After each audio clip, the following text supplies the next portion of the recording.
The sun barely crests the rugged peaks of the Dragoon Mountains, casting long shadows over the dusty arroyo where the Chiricahua Apache have camped for generations. A hot wind stirs the mesquite and sagebrush, carrying the faint cries of hawks circling overhead, a warning of the tension gripping the land. Geronimo stands at the edge of the camp, eyes fixed on the horizon, where soldiers' encampments gleam in the distance, a silent threat against the people he swore to protect. Children play near the fire, their laughter mingling with the soft rhythm of drums from a nearby ceremony, a fragile echo of life under the shadow of encroaching forces. Elders gather in the shade of a mesquite grove, speaking quietly of lost kin, and the treaties broken, their voices thick with sorrow, yet edged with defiance. The scent of burning mesquite mingles with the desert dust, a reminder of both home and the imminent danger that could sweep it all away. Young warriors strap on worn leather and feathers, exchanging quick nods, the weight of responsibility heavy in their hands and hearts as they prepare to stand for their land. A solitary hawk rises from the canyon cliffs, circling high above, as if tracing the fate of a people who have survived storm's raids and the relentless pressure of the United States Army, an unbroken spirit poised on the brink of revolt. The map of the Southwest is fragmented, inked with borders drawn by distant officials who scarcely know the land they claim. Ranches and settlements stretch across Apache territory, cutting through ancient trails used for generations, leaving no path untouched. Military forts dot the landscape, their flags snapping in the desert wind. Silent sentinels of the growing pressure on native communities. Traders pass through with wagons heavy with goods, their commerce introducing new wealth, but also new debts and dependencies.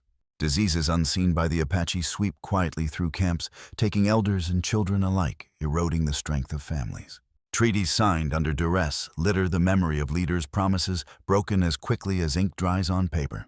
Government agents arrive with lists and orders, their words bureaucratic, yet deadly, in consequence demanding land and allegiance. Apache scouts report troop movements along the mesas, noting each campfire and horse, calculating the risk of confrontation. Rival factions within tribes debate the path forward. Some advocating resistance, others caution, each voice tinged with fear and honor. Food stores shrink as raids and seizures become more frequent, forcing communities to stretch every grain of corn and every dried meat. The desert sun scorches unrelentingly, turning the terrain into an ally for those who know it, a challenge for those who do not. Families move between arroyos and canyons, seeking water and shelter while avoiding the patrolling soldiers. Messages from distant allies arrive sporadically, hinting at support, yet constrained by distance politics and mistrust. The Apache Council gathers, examining maps with lines of invasion, debating the strategy that could save their people or doom them.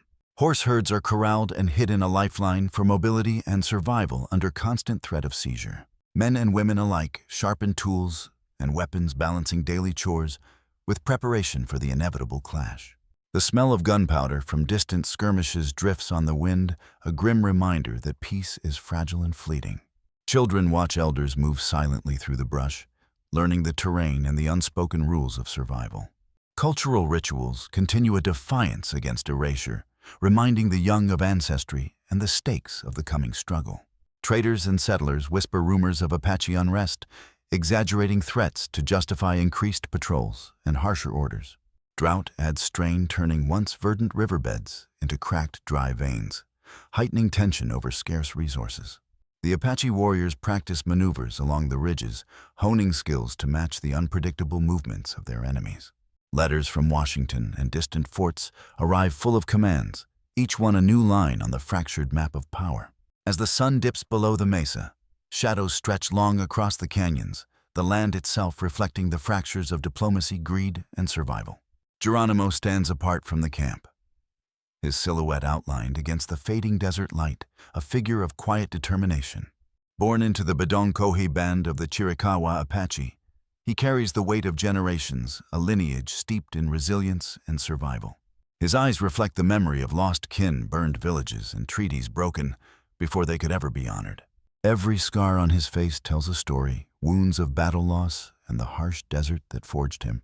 He moves with the awareness of a scout, feet barely touching the ground, sensing every shift in the wind and every distant echo. Family binds him.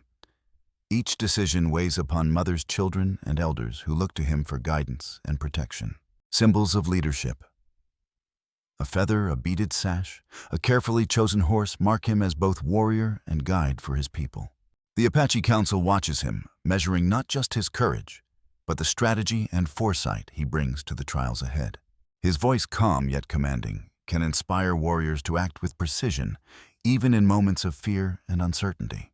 He carries knowledge of every canyon, arroyo, and mesa, passed down orally, a map of survival encoded in memory and instinct. Allies and adversaries alike recognize his resolve. Whispers of his defiance ripple through camps and military forts. Even in small gestures, a nod, a glance. A prepared weapon, he communicates authority and reassurance simultaneously. He embodies the tension of a people caught between preservation and the encroaching forces of the U.S. Army. Youthful warriors seek his counsel, while elders provide silent counsel, ensuring his leadership honors tradition and community. In his actions and decisions, the land itself becomes a symbol, on each ridge and river reflecting the balance between freedom and containment. As the sun dips low, Geronimo surveys the horizon, a living embodiment of endurance strategy and the unbroken spirit of the Apache. A patrol of U.S. soldiers crosses the arroyo at dawn, their movements deliberate, eyes scanning for any sign of resistance. Word reaches the camp. A neighboring village has been seized, homes burned, livestock taken, and families scattered. Geronimo studies the smoke rising on the horizon, the acrid scent of burned mesquite carrying the weight of imminent danger. The council convenes, immediately, urgency in every voice. Debates sharp as knives over whether to flee or retaliate. Elders recall previous treaties' promises broken too many times to count, their faces lined with both sorrow and simmering anger. Young warriors strap on leather and feathers, the soft scrape of tools against hardened hands, echoing the tension in the air. Mothers gather children, whispering instructions for survival, their voices trembling yet resolute. Runners are dispatched to scout routes and report troop positions, the desert becoming a network of silent, watchful eyes. Geronimo mounts his horse, the creak of leather and the rhythmic beat of hooves a signal to those ready to defend their land. A messenger returns with news. Reinforcements are few, and the soldiers' movements suggest an encirclement is imminent. The sun rises higher, revealing every ridge and canyon, each a potential trap or sanctuary, as strategy must now meet instinct. Every glance exchanged between warriors conveys the stakes, land, family heritage, and the memory of those already lost. The first shots ring out from the distant ridge, piercing the still morning, igniting a chain of action that cannot be undone.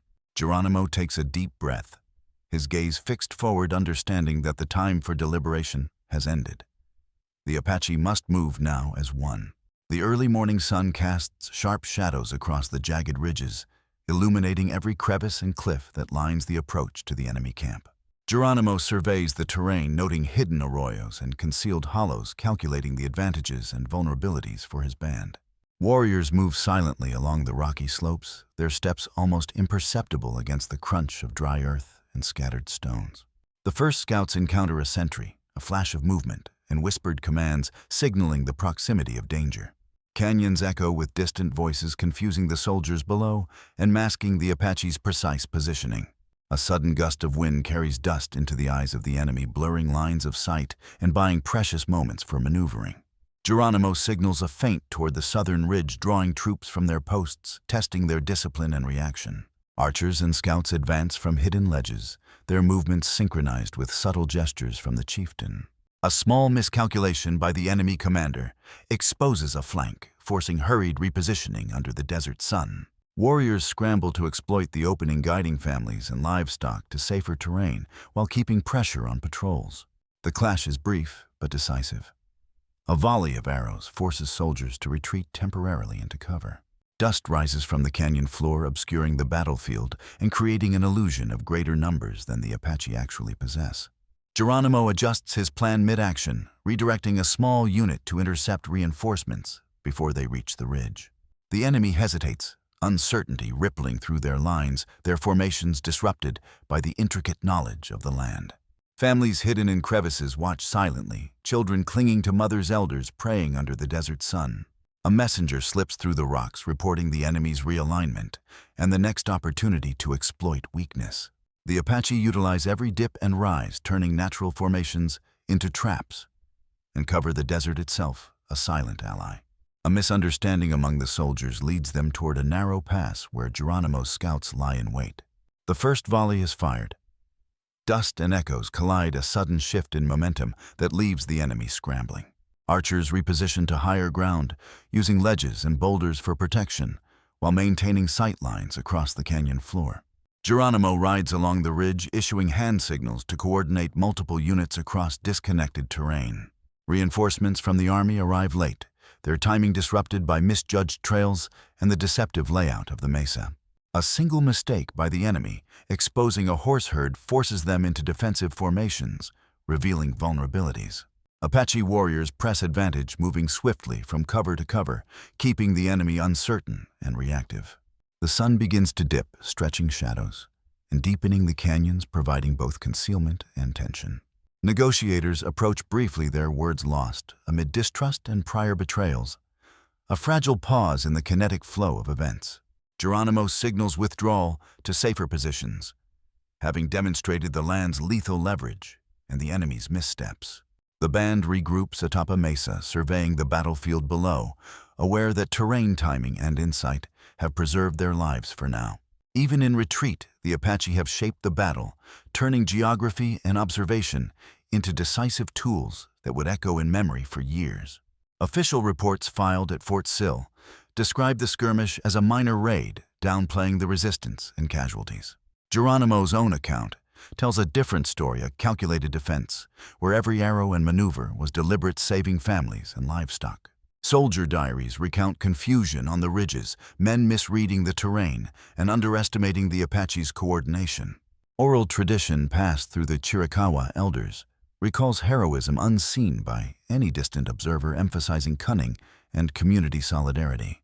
Government dispatches claim a swift pacification, highlighting surrender and obedience rather than survival and defiance. Eyewitness letters from local settlers note fear and hesitation among troops, contradicting official proclamations of order and control. A ledger of casualties lists only a handful of injuries, while Geronimo's band estimates far higher, reflecting losses that were never formally recorded. Oral accounts speak of hidden maneuvers and flanking that left the soldiers bewildered, emphasizing the tactical mastery of the Apache. Military correspondence praises minor victories, ignoring the setbacks and strategic missteps that shaped the larger conflict. Personal journals of soldiers describe surprise, awe, and frustration at the agility of the Apache, a sentiment absent from formal reports.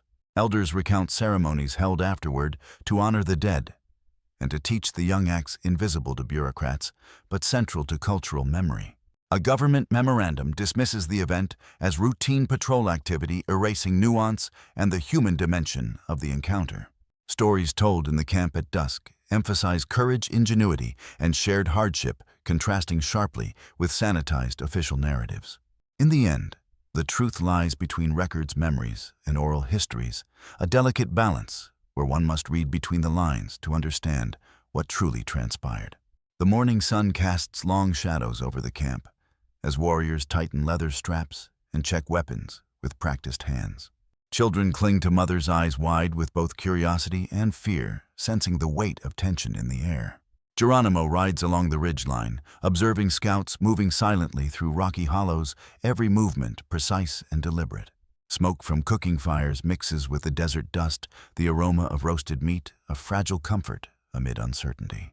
Elders whisper counsel to younger warriors, their voices low but firm, imparting lessons born of survival and strategy. A horse snorts and shifts, ears pricked, alert to distant hoofbeats echoing across the canyon floor. Messengers hurry between lookout points, their feet stirring sand and small stones, carrying critical information across the camp. A mother rocks her infant gently while teaching older children the songs that carry memory and identity. A sudden shout echoes from the southern ridge. Scouts report approaching soldiers, forcing immediate repositioning. The community moves as one, herding livestock, securing food stores, and reinforcing makeshift barriers. Warriors take positions behind boulders, breathing controlled, eyes scanning every movement along the mesa. The sun beats down relentlessly, sweat-stinging eyes, yet resolve remains unbroken among the defenders. A young scout missteps, causing a minor commotion, and Geronimo signals calm, redirecting energy with quiet authority. Families huddle in natural alcoves, weaving narratives of courage and warning into whispered conversation. An elder sings softly, a melody carrying across the rocks, grounding the people, even as tension mounts. The first volley of arrows is released, scattering soldiers into cover, the sound punctuating the rising chaos. Dust swirls around the ridges as warriors dart from shadow to shadow, exploiting the terrain with skill and precision. Mothers clutch children tightly as distant gunfire rattles the protective instinct, sharpened by fear and love. The sun reaches its zenith, highlighting the canyon walls and casting deep shadows, revealing both danger and opportunity. A messenger returns with news of incoming reinforcements, the camp tense with anticipation, and the knowledge of stakes higher than ever. Geronimo signals tactical withdrawal toward safer high ground, balancing risk with the need to preserve life. Every glance, every gesture among the warriors communicates strategy, trust, and unity without a word spoken aloud. Even the youngest children watch carefully, absorbing the rhythms of survival, learning courage in the harshest of classrooms. As evening approaches, the canyon hums with the echoes of exertion, vigilance, and the unyielding heartbeat of a community determined to endure. The first light of dawn strikes the mesa, illuminating warriors poised along every ridge and canyon edge. Geronimo signals the advance, a single gesture setting dozens of actions into motion simultaneously. Arrows streak through the morning air, clattering against shields and armor, marking the opening of the decisive encounter. The soldiers regroup hastily, attempting to close gaps exposed by miscalculations in their formation. Dust and smoke swirl across the canyon floor, obscuring vision and amplifying confusion on both sides. A sudden volley from hidden ledges forces the enemy to retreat momentarily, creating a fragile advantage. Geronimo directs a flanking maneuver, sending a small unit through a narrow pass to intercept reinforcements. Families watch anxiously from alcoves, their silent prayers mingling with the sounds of battle. Cannon fire echoes from the distant fort, a reminder of overwhelming forces closing in and the stakes rising exponentially. A misstep by the enemy commander exposes a flank immediately exploited by Apache warriors with precision and speed. Horses gallop across the ridges carrying messages and supplies, their movements synchronized with the rhythm of combat. The desert sun beats down mercilessly, yet the warriors maintain focus, each decision weighted with survival and honor. A sudden charge from the southern ridge catches soldiers off guard, forcing a chaotic retreat toward exposed terrain. Geronimo mounts a rock formation, surveying the battlefield, issuing hand signals that shift the tide in real time. Scout reports come in rapidly. Enemy lines are faltering, some units isolated, confusion spreading like wildfire. Families huddle silently, some shielding children, others offering water and comfort, embodying resilience amid chaos. The rhythm of attack intensifies, arrows, gunfire, and shouting, blending into a deafening symphony of struggle. A critical ridge is secured, turning the battlefield and solidifying a temporary advantage for the Apache defenders. Geronimo pauses briefly to issue orders, knowing every second could tip fate irrevocably in one direction. Enemy reinforcements arrive late, slowed by the terrain and prior misjudgments, throwing their strategy into disarray. The canyon floor becomes a labyrinth of shadows and movement, every boulder a potential ambush or refuge. A messenger races along a ridge, delivering news that could change the next move, tension slicing through the heat of the day. As the sun dips toward the horizon, Geronimo signals consolidation, preserving strength while maintaining dominance over key positions.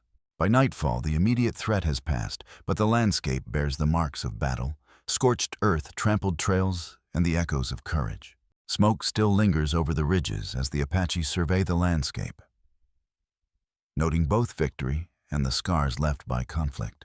Families return cautiously to hidden arroyos, assessing what remains of homes, supplies, and livestock. The U.S. Army repositions its forts, redrawing patrol routes and adjusting garrison strength in response to the encounter. Local villages realign their allegiances, weighing survival against the desire for autonomy and cultural continuity. Geronimo convenes the council, discussing strategy for the coming weeks, aware that reprisal could come swiftly. Hunting and foraging patterns shift, as previously safe routes now carry the risk of patrols and scouts. Young warriors are tasked with mapping new paths and securing water sources, adapting to altered terrain and threats. Elders hold ceremonies to honor those lost, preserving oral histories and reinforcing communal bonds amid uncertainty. Treaties are renegotiated or ignored, each document reflecting both imposed authority and the resilience of Apache negotiation. trade networks adjust merchants wary of traveling through contested territories, affecting food tools and vital supplies. Settlers speak in hushed tones of Apache cunning altering perception and influencing military and political strategies. Children learn quickly, absorbing the lessons of survival, caution, and vigilance as daily life resumes under new constraints. Horses are moved and hidden in safer locations, becoming both lifeline and symbol of continued autonomy. The landscape itself bears reminders of the conflict-trampled brush-scorched trails and fortified positions now abandoned. Generational memory grows stories of courage loss and cunning, becoming a living map for future resistance. As night falls, the Apache look to the stars, understanding that the terrain alliances and survival strategies have shifted forever, setting the stage for the challenges yet to come.